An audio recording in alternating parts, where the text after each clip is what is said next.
Okay, today we're going to talk about how to change strings on a classical guitar.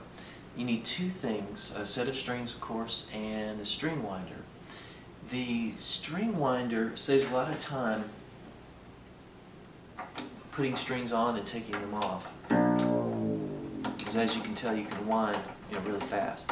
So string winder's great. There's two types of string winders. This hand kind that you can purchase at most guitar supply stores and online, of course. And there's also another kind that's this piece here with a little drill bit attachment. You can attach that to your drill and then you can really take some strings off now. So these are great. I'm going to start by showing you how to change the first string and the fifth string on your guitar.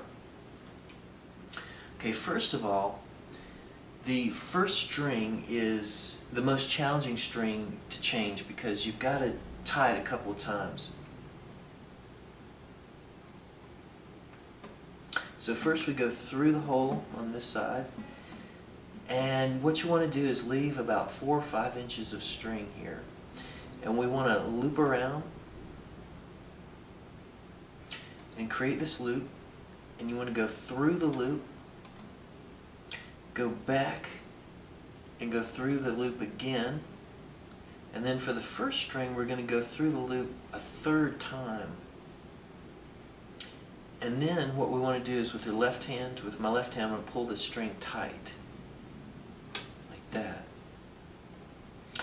And one of the most important things is here, you won't be able to see it as well on this first string, but I'll show you on the fifth string. You want the last loop to go behind the corner of the wood on your bridge here, so that keeps it secure. We tie it 3 times through on the first string because it's such a thin, slick string that it really wants to slide and slip through, and it'll come untied as you begin to tighten the string up. So, but 3 loops through, and that's going to hold it.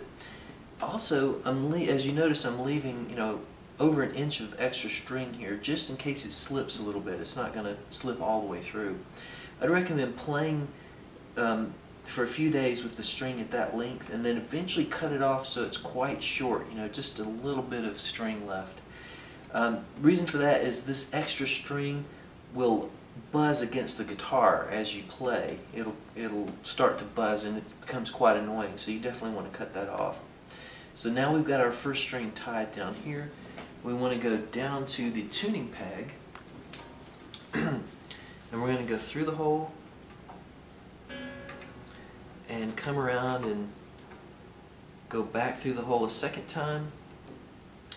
And for the first string, we're going to go back and go through a hole a third time to really hold it, because this one can slip through the tuning peg as well. And I usually like to leave about a finger's length of extra string away from the fingerboard, like this, to wind onto the tuning peg. So now we use our string winder and just start tightening that string up. And it's a good idea to make sure it stays on the outside of the hole on the tuning peg. And leave it. You don't want to make it too tight to start with. Just a little bit. One of the big mistakes that a lot of beginning guitar students do when they first change strings is wind it too tight from the beginning. It's quite easy to break the string, so you want to be careful, don't wind it too tight. So we've got our first string on now. 3 times through over here to make it secure, and twice up here. The rest of the strings you can do twice through and just twice through up here, and it's going to hold just fine. But that first string can slip. Now I'm going to show you how to change the fifth string. So same thing, we go through the hole, of course.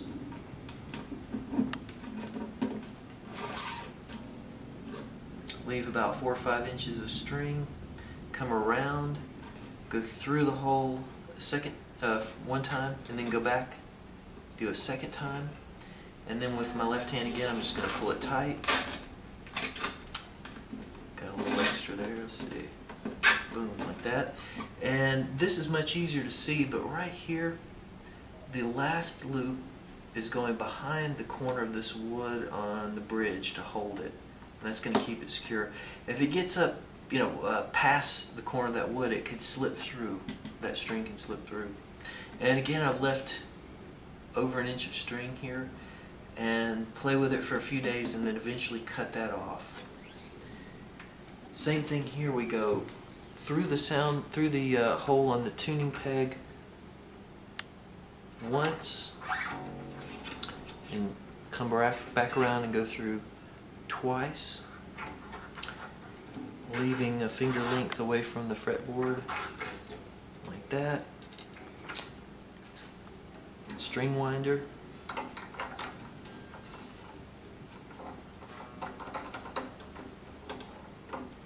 And I'm keeping that to the outside of the hole on the tuning peg. And again, don't get it too tight. And we're done. On this particular guitar, I changed the 5th string because it had broken earlier. The 1st string, of course, I changed that one because it's a unique string. One thing I will say, on the 4th string and the 3rd string, as you can see on this guitar, the strings are wound to the inside of the tuning peg. And that just makes for a little bit smoother action on those 2 strings, because if you get them to the outside of this hole, it creates a lot of tension on the string. But yeah, other than that, everything stays to the outside of the hole, inside of the hole on the 3rd and the 4th string. And that's pretty much it. Just do the same procedure on all these strings and you're done. One thing I would like to mention, choosing your strings is important. Diodario is the kind that I like and I enjoy playing the most. This is a hard tension, and it's EJ46 hard tension classical guitar strings. This is sort of a good quality string that's not too expensive. I would recommend trying EJ46 LP. The LP stands for lightly polished. Most professional classical guitar players use lightly polished strings because it cuts down on string noise in the bass. If you notice, there's a lot of string noise there, and I don't know what the procedure is, but Diodario polishes those bass strings a little bit to make it smoother, and it does cut down on string noise. Most professionals seem to play the LP, EJ46 LP. There's also other brands. There's Savarez, Labella. There's lots of different brands, but this is just a particular kind I enjoy playing. And that's it. You're ready to start playing classical guitar.